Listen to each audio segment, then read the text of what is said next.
friend. How are you? I am Advocate Gaurav Kumar Gupta. I am Chartered Accountant and MBA Finance and PhD holder. My projected derivative market future trend analysis.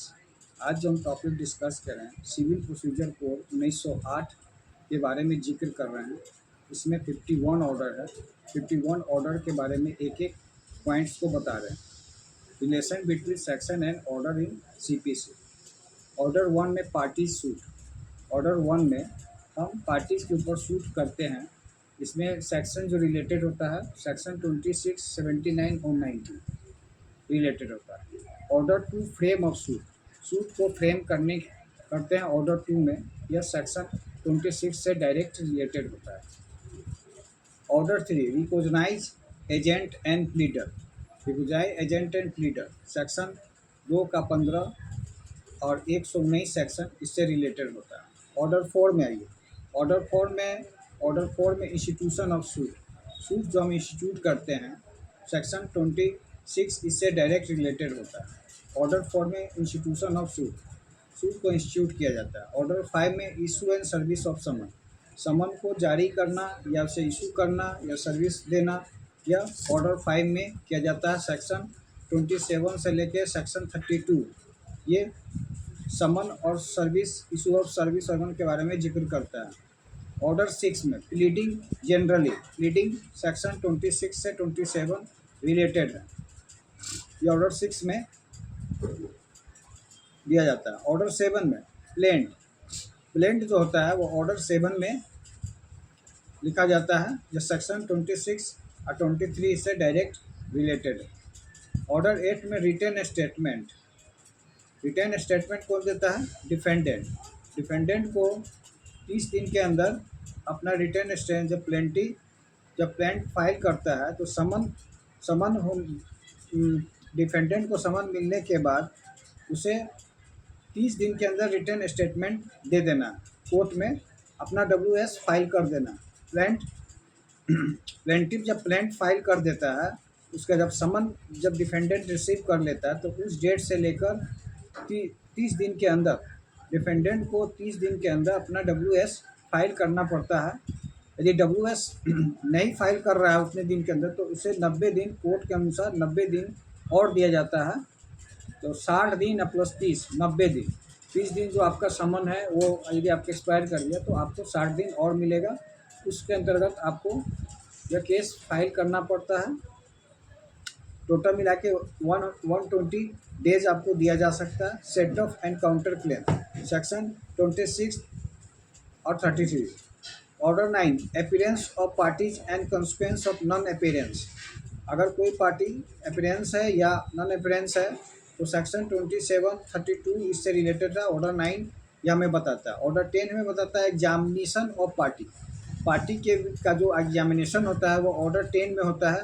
वो section 30 जो है यह इससे direct related है। Order 11 में होता है discovery and inspection. Discovery and inspection section 30 हमें से रिलेटेड है। ऑर्डर 12 हमें बताता है एडमिशन सेक्शन 58 से रिलेटेड है। ऑर्डर 13 हमें बताता है production impounding and return of document section 30 से रिलेटेड है। ऑर्डर 40 हमें बताता है सेटलमेंट ऑफ इशू का सेटलमेंट आप कैसे करेंगे, किसी मुद्दे का आप सेटलमेंट कैसे करेंगे, यह सेक्शन 30 CPC हमें से रिलेटेड है। ऑर्डर 15 रिलेटेड है disposal of suit at first hearing. यदि फर्स्ट हेयरिंग के समय यदि सूट का डिस्पोजल करते हैं वो ऑर्डर 15 बताता है। 15 सेक्शन 33 से रिलेटेड है।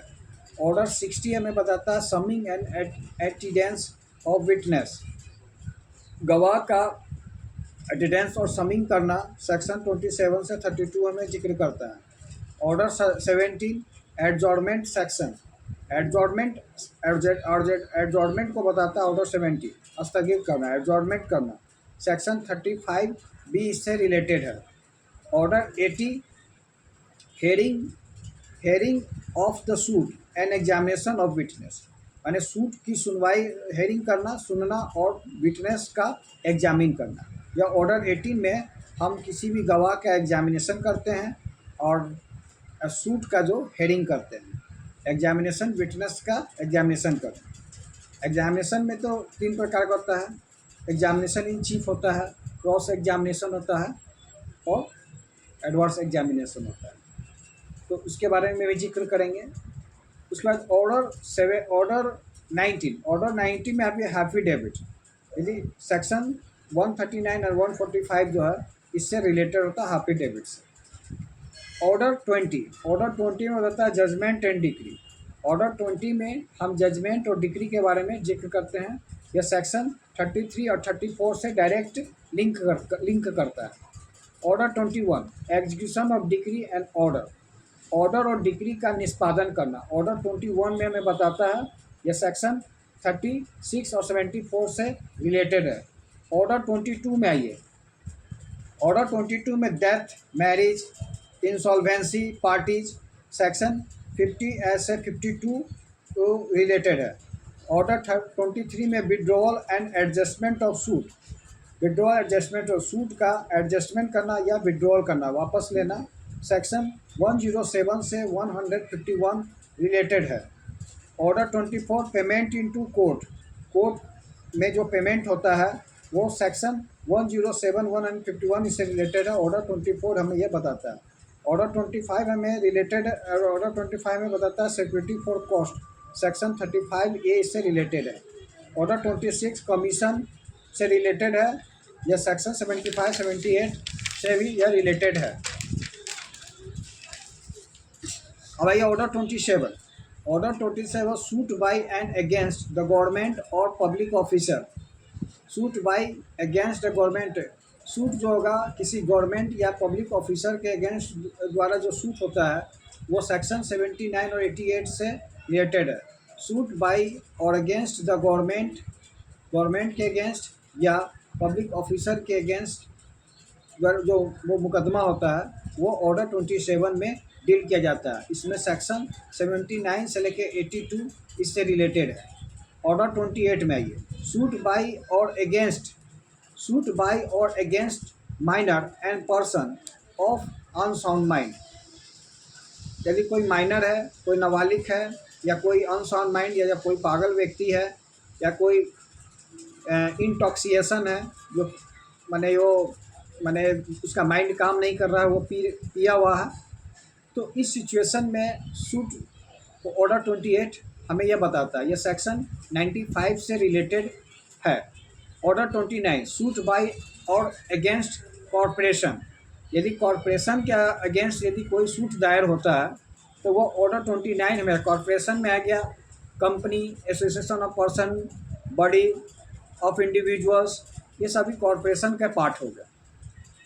सेक्शन 93 ये से रिलेटेड है। ऑर्डर 30 में आइए। सूट बाय और अगेंस्ट फॉर्म के अगेंस्ट यदि कोई सूट दायर होता है, फॉर्म के अगेंस्ट द्वारा यदि सूट दायर होता है तो ऑर्डर 30 हमें यह डिस्कस करता है। सेक्शन 131 से लेके 132 तक यह डील किया जाता है। ऑर्डर 31 में आइए। सूट बाय और against trustee, executors and administrator. Suit by और अगेंस्ट ट्रस्टी, कोई अगेंस्ट ट्रस्टी द्वारा सूट फाइल करना या एक्सिक्यूटर द्वारा या एडमिनिस्ट्रेटर द्वारा, तो यह सेक्शन 141 से रिलेटेड है। ऑर्डर 32 सूट बाय और against minor and lunatic person या माइनर पर्सन के विरुद्ध द्वारा यदि मुकदमा सूट फाइल करना। ऑर्डर 32 118 से लेके 120 इससे रिलेटेड है। ऑर्डर 33 में है सूट बाय इंडिजेंट पर्सन, गरीब व्यक्ति द्वारा मुकदमा होना। पॉपर सूट भी इसे कहते हैं। सेक्शन 132 इससे डायरेक्ट रिलेटेड है। Suit by indigent person, pauper suit. Order 34 हमें डील करता है suit relating to mortgage of immovable property. Immovable property, amovable property. Immovable property मतलब अचल संपत्ति। अचल संपत्ति के मॉर्गेज पर यदि रिलेटेड कोई मुकदमा होता है, यदि कोई आप लोन लिए हैं या मॉर्गेज किए हैं अपना लैंड पे या अचल संपत्ति पर, तो इस पर जो मुकदमा होता है, रिलेटिंग सूट होता है, वो ऑर्डर 34 में जिक्र किया जाता है। सेक्शन 134, 137। इमूवेबल प्रॉपर्टी जो होता है ग्रोइंग और क्रॉप्स, जो लैंड से अटैचमेंट है, जो धरती से रिलेटेड जो भी एसेट्स होता है वो इमूवेबल प्रॉपर्टी माना जाता है, जिसको कहते हैं अचल संपत्ति। और चल संपत्ति जो होता है मूवेबल प्रॉपर्टी। चल संपत्ति में जो अटैच जो लैंड है क्रॉप से रिलेटेड नहीं होते हैं, जो अस्थिर नेचर का नहीं होते हैं। जैसे आपका कैश हो गया, फिर से सिक्योरिटी हो गया, ये सब जो आते हैं ये सब अचल संपत्ति में माने चल संपत्ति में आते हैं, जिसको कहते हैं मूवेबल प्रॉपर्टी से रिलेटेड होता है। जो फिक्स नेचर का नहीं होता, माने जो आपका जो मूवेबल प्रॉपर्टी है वो फ्लैक्चुएट नेचर का होता है, वो फिक्स नेचर का नहीं होता, जबकि immovable property always fix nature का होता है। Order 35 interpleader suit. Interpleader suit section 80 से लेके 89 डील करता है। ऑर्डर 36 में स्पेशल केस सेक्शन 90 से 91 डील करता है। ऑर्डर 37 में ये समरी प्रोसीजर सेक्शन 128 से 129 जिक्र करता है। Order 30 arrest and attachment before judgment. Judgment के पहले आपकी संपत्ति की कुर्की जब्ती करना या उसे अरेस्ट करना, ये प्रोसीजर ऑर्डर 38 में होता है, सेक्शन 94 से 95 डील करता है। ऑर्डर 39 में temporary injunction and interlocutory order.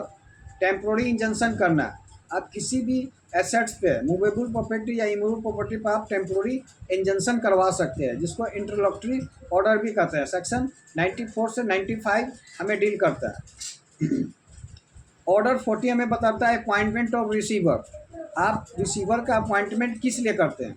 यदि कोई संपत्ति का रिवैल्यूएशन करना है या उसका उसका अटैचमेंट के समय या उसकी संपत्ति को बेचने के समय, कुर्की के समय, या कोई भी पार्टीशन सूट हो रहा है उसमें बंटवारा के समय आपको एग्जैक्ट उसका माने एग्जैक्ट उसका रिवैल्यूएशन करने के लिए अपॉइंटमेंट रिसीवर को बहाल किया जाता है, जिसको कहते हैं appointment of receiver. Order 41 section 94 हमें डील करता है, इससे related. Order 41 appeal for original decree. अब ओरिजिनल डिक्री जो भी पार्टी को यदि डिक्री यदि हो गया उसके अगेंस्ट में आप अपील कर सकते हैं, डिक्री के अगेंस्ट में original decree for appeal. Order 41 हमें बताता है डिक्री सेक्शन 96 से 99 हमें डील करता है। ऑर्डर 42 में appeal for appellate decree. Appellate decree से अपील करना, जो उच्च जैसे मान लें कि जिस कोर्ट में आपका डिक्री हुआ उसके ऊपर वाली कोर्ट को हम अपीलेट कोर्ट कहते हैं, जिससे अपीलेट डिक्री से अपील करना। सेक्शन 100 से 103 हमें यह डील करता है।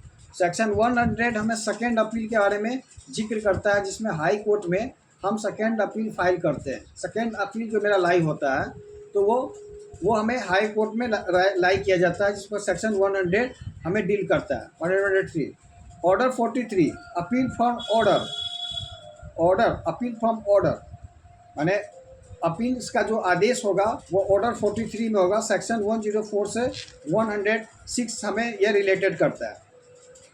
Order 44 appeal bye indigent person.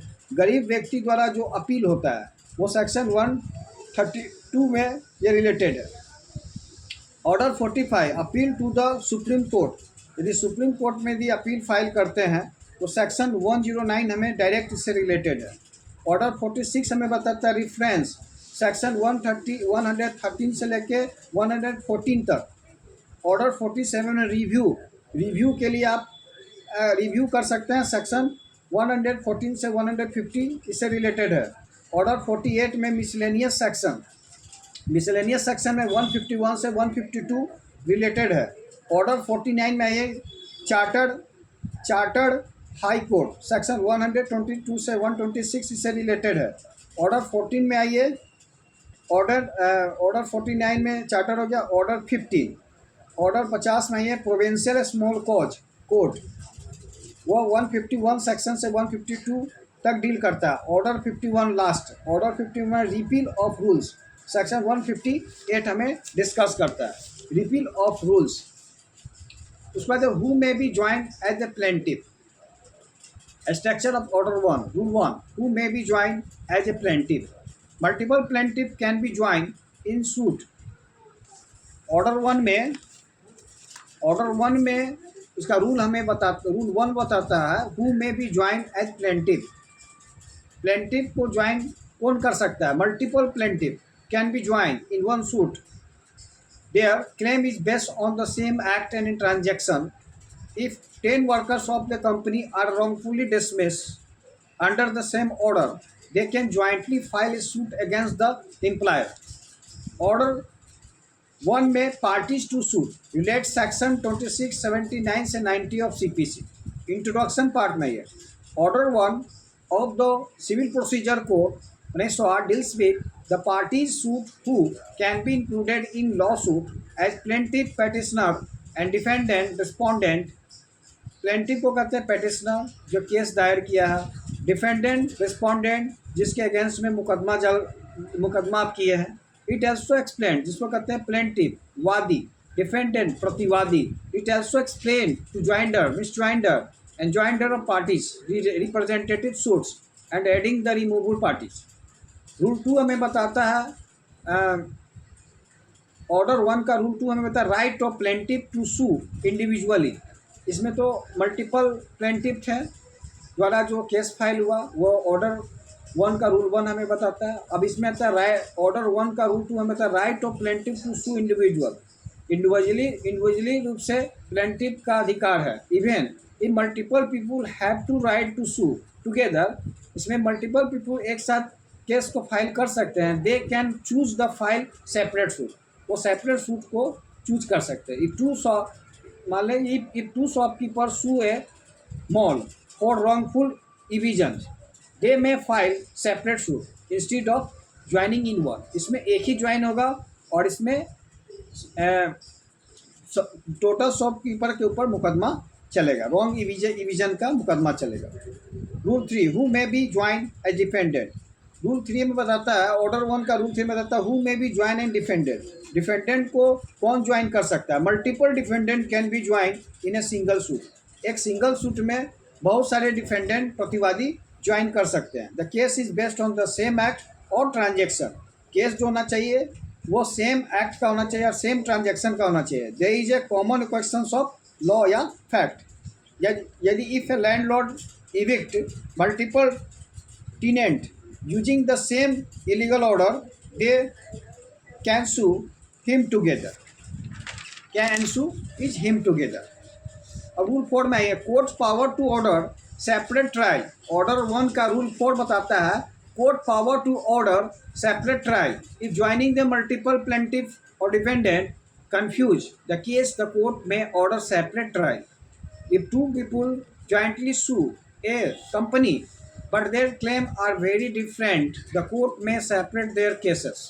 Rule 5 में डिस्कस करता है ऑर्डर 1 का rule 5. Defendant need not be interested in all reliefs. A defendant can be part of the suit even if some claims do not concern him. If a fraud case involve multiple in the suit, एक fraud case में multiple suit involve है, the court may allow the case to continue. Without them, the justice can still be done. However, in case like the partnership dispute, all partners must be included. A person files a suit for property division but does not include all legal heirs. Legal heirs का मतलब होता है कि किसी के मरने के बाद यदि उसका संपत्ति का जो अधिकारी है उसको लीगल हायर कहते हैं, लीगल हायर्स के रूप में जाने जाते हैं.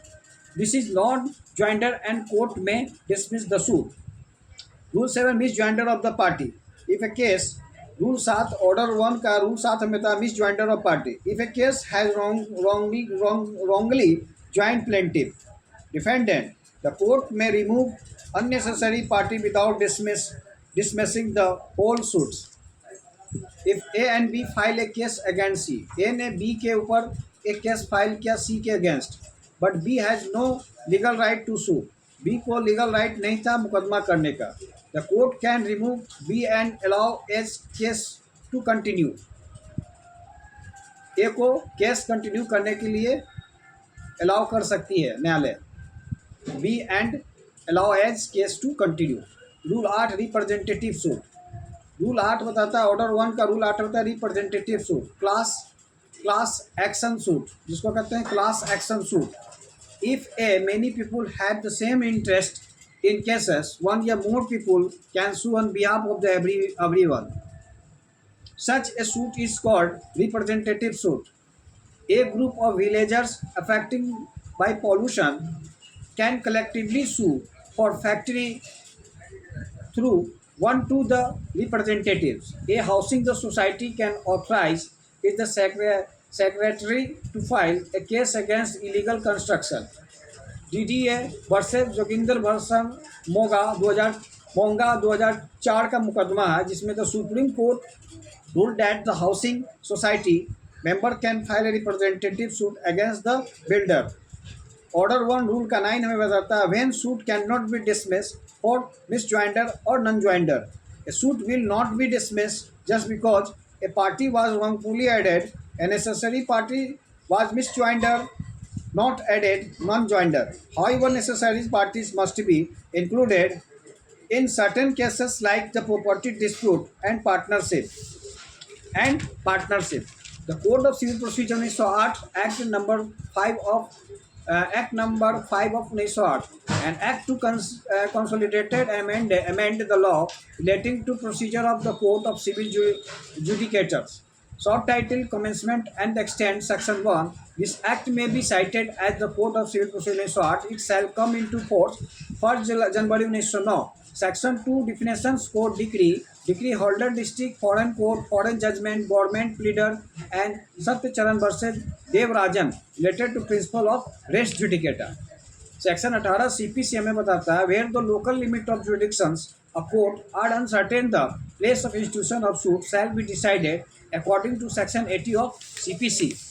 According to section 8 of CPC।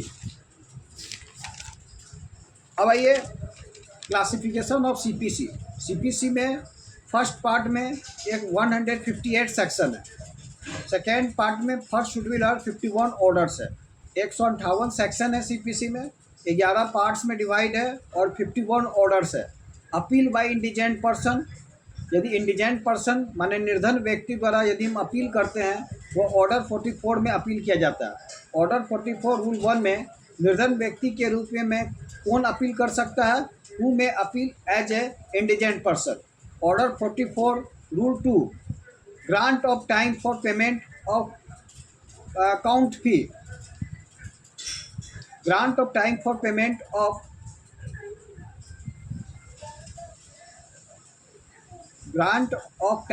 payment of court fee, न्यायालय फीस के संदाय के लिए समय दिया जाना। Order 44 rule 3, inquiry as to whether applicant is an indigent person, इस प्रश्न के बारे में जांच किए आवेदन निर्धन व्यक्ति है या नहीं। Suit by against minor and person of unsound mind, अवैध और विकृतिचित व्यक्ति द्वारा उनके विरुद्ध वाद। Order 32 rule 1, minor to sue by next friend, अवैध वाद मित्र द्वारा वाद लाएगा। Every suit by a minor shall be instituted in the name by a person who is such suit shall be called next friend of the minor. अवैध द्वारा हर वाद उससे नाम से ऐसे व्यक्ति द्वारा संसिद्ध किया जाएगा जो ऐसे वाद में अवैध का वाद मित्र कहलाएगा। अब जजमेंट एंड डिक्री, जजमेंट और डिक्री में डिफरेंस समझिए। जजमेंट और डिक्री ऑर्डर 21 को डिस्कस करता है। ऑर्डर 20 रूल 1 हमें बताया जजमेंट हु प्रोनाउंस, निर्णय कब सुनाया जाएगा। ऑर्डर 20 रूल 1 में हमें बताया जाता है कि जजमेंट कब सुनाया जाएगा, निर्णय कब सुनाया जाएगा। ऑर्डर 20 रूल 2 हमें जिक्र करता है power to pronounce judgment written by judgment and predecessor, न्यायाधीश के पूर्ववर्ती द्वारा लिखे गए निर्णय को सुनाने की शक्ति।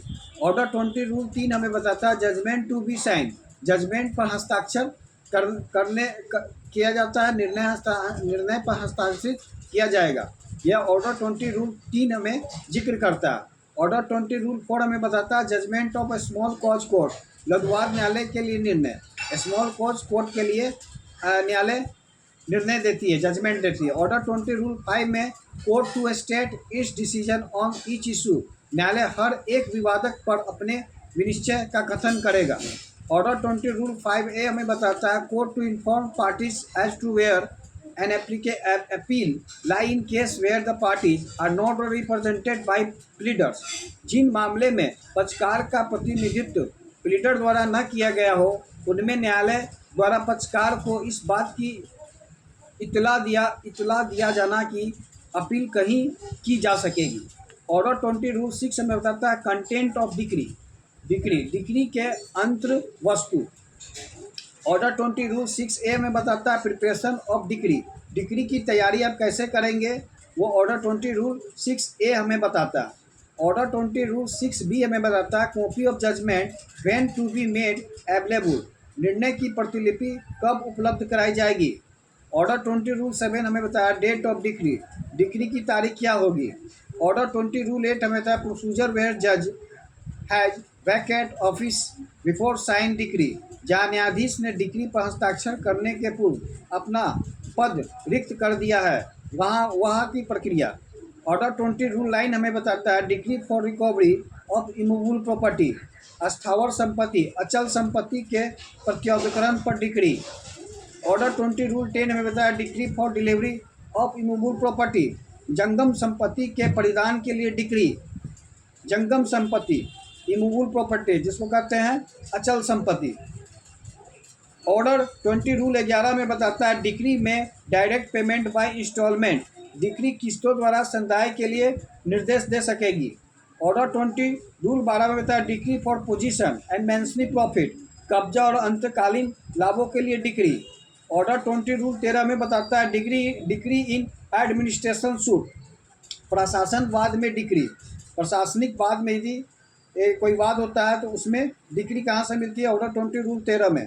ऑर्डर 20 रूल 12A में decree for special performance of contract for the sale lease of immovable property, करेगा मतलब इमूवेबल प्रॉपर्टी अचल संपत्ति पे यदि आप कोई लीज ले रहे हैं या कोई लीज सेल कर रहे हैं, लीज पे कोई मकान बेच रहे हैं या कोई सेल कर रहे हैं, फॉर कॉन्ट्रैक्ट या स्पेशल परफॉर्मेंस माना जाएगा। स्थावर संपत्ति के विक्रय या पट्टे की संविधान के निश्चित पालन। लीज मीन्स पट्टा होता है, यदि किसी पट्टा पे किसी को आप लैंड दे रहे हैं, मकान दे रहे हैं, इसे कहते हैं पट्टा, लीज पे हम दे रहे हैं। ऑर्डर 20 रूल 14, ऑर्डर 20 रूल 14 में decree in pre exemption suit, सशक्ता के देवा में decree of in pre exemption suit. Order 20 rule 15 में होता है decree in suit for dissolution of partnership, यदि पार्टनरशिप का डिजुलेशन होता है, पार्टनरशिप का यदि विघटन होता है, उस समय डिक्री को तैयार करना। डिक्री सूट मैंने भागीदारी के विघटन के लिए बाद में डिक्री, मैंने डिजुलेशन ऑफ पार्टनरशिप का जो मुकदमा हुआ उसमें डिक्री जब तैयार होता है वो ऑर्डर 20 रूल 15 में। ऑर्डर 20 रूल 60 में decree in suit for account between principal and agent, मालिक और अभिकर्ता के बीच लेखा के लिए लाए गए वाद में डिक्री। कहने का मतलब है कि मालिक और अभिकर्ता अकाउंटेंट के बीच जो मुकदमा हुआ उसके बीच वाद लाए गए, उसका decree. Order 20 rule 70 special directions as to account, लेखाओं के संबंध में विशेष निर्देश। ऑर्डर 20 रूल 18 डिक्री और in suit of partition of property, partition suit में डिक्री जो तैयार होगा ऑर्डर 20 रूल 18 में संपत्ति के विभाजन के लिए या उनके अंश पर पृथक कब्जे के लिए वाद, यह पार्टीशन सूट का डिक्री ऑर्डर 20 रूल 18 में दिया जाएगा। ऑर्डर 20 रूल 90 में decree when set of counter claim is allowed, जब मुजरा या प्रतिवादी अनुज्ञा किया जाए तब डिक्री। ऑर्डर 20 रूल 20 में certified copy of judgment and decree to be furnished, निर्णय और डिक्री की प्रमाणित प्रतियां का दिया जाना। अगले वीडियो में हम आपको डिस्कस करेंगे execution of decree. Execution of decree होता क्या है, इसका कुछ हम संक्षिप्त वर्णन कर दे रहे हैं। Purpose of law in justice and education of dispute in favour of litigant in itself does not mean complete discharge of satisfaction of a state duty under administration of justice. The benefit provided under the education means होता है न्याय निर्णय, have to actually reach litigant the alone if faith in the system which the constitute a strongest foundation of advent survival and growth of the system can continue. The word execution has varied meanings. In the widest sense, it signifies the enforcement to giving effect to judgment, order, and court of justice. In a narrow sense, it means enforcement of the orders, judgment by public officers under the order and directive of the court. Execution is the act of carrying into fact the final judgment of court, other tribunal. Tribunal, the writ authorizing a particular officers to carrying such judgment is called execution. Judgment is called execution means क्या होता है निष्पादन किसी चीज़ का आपको निष्पादन करना है in its intentional and practical sense execution is formal matters prescribed by law whereby the party is entitled to the benefit of the judgment any other equivalent obligations may obtain that benefit execution is the last stage of suit where position recovery of anything recovered by judgment is obtained it is styled as final process. The word execution is not defined under Civil Procedure Code. It is the enforcement of decree order by the process of the court so as to enable the decree holder to realize the fruits of decree. Fruits of decree, meaning of decree and various types of decree. The essential element by which decisions of court can be termed a decree are there must be education. एक degree के लिए कम से कम education होना चाहिए न्याय निर्णय degree होना चाहिए such adjudication must have been given in a suit ऐसा न्याय निर्णय जो सूट देने के समय होना चाहिए it must have determine the right of the party with regard all any of the matter in dispute in the suit या parties with regard to parties के संदर्भ में जो अधिकार है उसको वो डिटरमाइन होना चाहिए निश्चित होना चाहिए any of the matter dispute in suit और कोई भी मैटर सूट के जो डिस्प्यूट जो है उसका माने एडजुडिकेशन होना चाहिए such determination must be conclusive nature degree के लिए कंक्लूसिव नेचर होना चाहिए न कि परसुएसिव नेचर कंक्लूसिव का मतलब 100% डिटरमाइन होना चाहिए 100% निश्चित होना चाहिए डिटर्मिनेशन होना चाहिए यदि कंक्लूसिव नहीं है तो डिग्री फाइनल नहीं माना जाएगा यदि कंक्लूसिव नहीं है तो डिग्री को फाइनल नहीं माना जाएगा there must be formal expression of such adjudication यहाँ पर न्याय निर्णय जो का एक्सप्रेशन फॉर्मल एक्सप्रेशन होना चाहिए a decision on a matter of administrative nature अगर एक डिसीजन यदि एडमिनिस्ट्रेटिव नेचर के मैटर पर हो तो an order dismissing a suit for default can not be term as decree because they do not judicially deals with the matter order passed by officer who is not the court is not the tribunal not court the decree should be in suit in it is a civil proceeding instead by presentation of plain decision tribunal even though prescribed decree under the act is a decree passed by tribunal not court the word formal expression means it must be deliberate and given in the manner provided by law decree follow the judgment must be drawn up separately. An order, on the other hand, is formal expression of decision of civil court, which is not decree. The decree conclusively decides the right of the party with regard to the matter, and order decisions met interim stage during the progress of suit. Different types of decree. The various types of decree that can be passed under the civil procedure. Decree. Decree in original.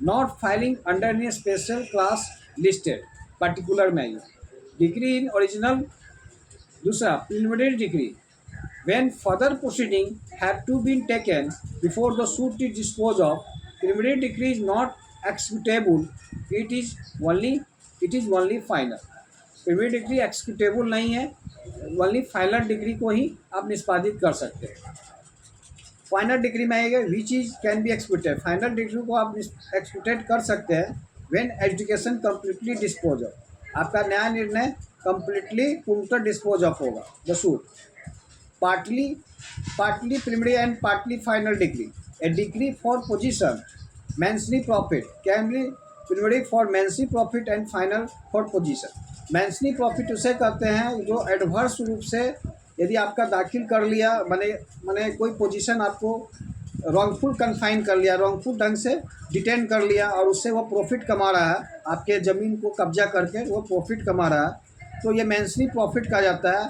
जिसका possession को देखेंगे partly preliminary and partly final a degree for possession and mesne profit can be preliminary for mesne profit and final possession कहने का मतलब यह है कि कोई भी डिफेंडेंट है आप प्लेंटिफ है किस डिफेंडेंट पर मुकदमा किए पोजीशन का मुकदमा किए और उसने ज़मीन ज़बरदस्ती हथिया लिया, इस सिचुएशन में वो उससे आप ही के ज़मीन पर वो अपना प्रॉफिट कमा रहा है या रेंट लगाकर वो कमा रहा है। तो इस सिचुएशन में पार्टली एंड प्रिलिमिनरी डिक्री के लिए मेंशनी प्रॉफिट को डिफाइन किया गया।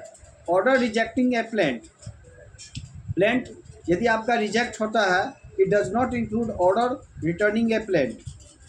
ऑर्डर और adjudication determining questions, order adjudication determining questions, order 40 it does not include order returning a plant. Order 47 deals with questions to be determined by court executing decree and with application for restitutions right दिया जाता है।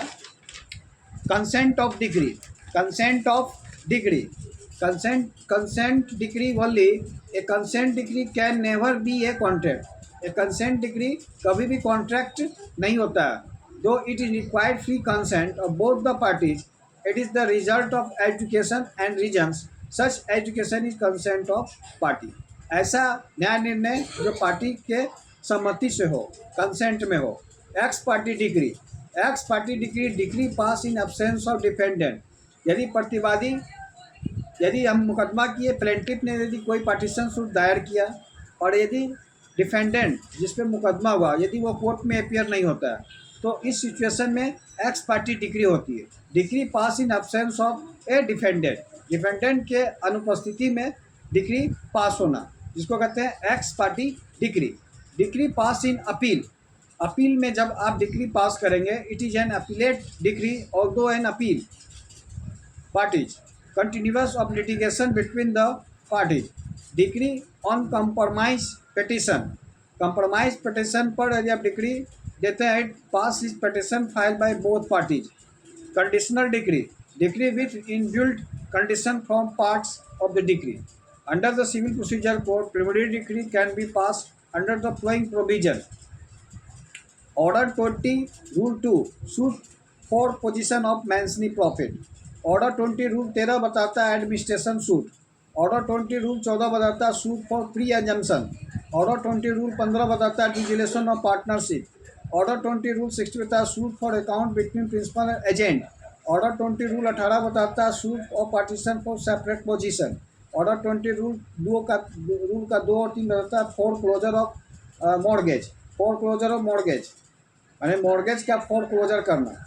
Order 20 rule 4 से 5 बताता है sales of mortgage property माने mortgage property को बेचना। आपने किसी पे मॉर्गेज कराया या किसी हाउस लोन लिया या बिल्डिंग पे लोन लिया और उस पर लैंड पर मॉर्गेज करवाया, उसका यदि बैंक का लोन यदि आप पेमेंट नहीं कर रहे हैं, तो इस सिचुएशन में आपके संपत्ति को जब्त किया जा सकता है, अटैचमेंट किया जाता है, जिसमें कहते हैं मॉर्गेज सेल्स। ऑर्डर 20 रूल 4-5 में यह जिक्र किया गया। Order 20 rule 7-8 redemption of mortgage का भुगतान करना। ऑर्डर 20 रूल 7-8 में बताता है the decree cover various subject like to decree to order pass by the court in contest of the word execution the enforcement of order pass under the various of the law can be included. Yes, on the 3393 all bank in Indian taken up together the cases pending execution involved the 980.3 crore। Order under section 227 administrative tribunal और under order section 22 से 26 income tax 1981 में भी जिक्र किया गया। Court of which execute the decree. अगले video में हम आपको डिस्कस कोर्ट विच में एक्सक्यूट द डिक्री को एक्सक्यूट कैसे मैंने कैसे करा सकते हैं, न्यायालय डिक्री का एग्जीक्यूट निष्पादन कैसे करा सकते हैं, उसके बारे में कल डीपली बताएंगे। ट्रांसफ़र ऑफ डिक्री का ट्रांसफ़र कैसे होता है, इसके बारे में इशू ऑफ इन्वॉल्व क्या होता है, लीगल पोजीशन क्या होता है डिक्री का, उसके बारे में जिक्र करेंगे। उसके बाद आपको आता है execution of in case of death of judgment debtor. यदि जजमेंट डेटर की मृत्यु हो जाती है, उस केस में केस का क्या एग्जीक्यूशन। जजमेंट डेटर क्या होता है, जिसके अगेंस्ट डिक्री पारित होता है वो जजमेंट डेटर कहता है। जिसके फेवर में डिक्री मिलता है उसको जजमेंट डिक्री होल्डर कहा जाता है। आज का वीडियो यहीं पे वाइप आउट करते हैं कि जजमेंट डेटर को बारे में अगले वीडियो में डिस्कस करेंगे। That's all.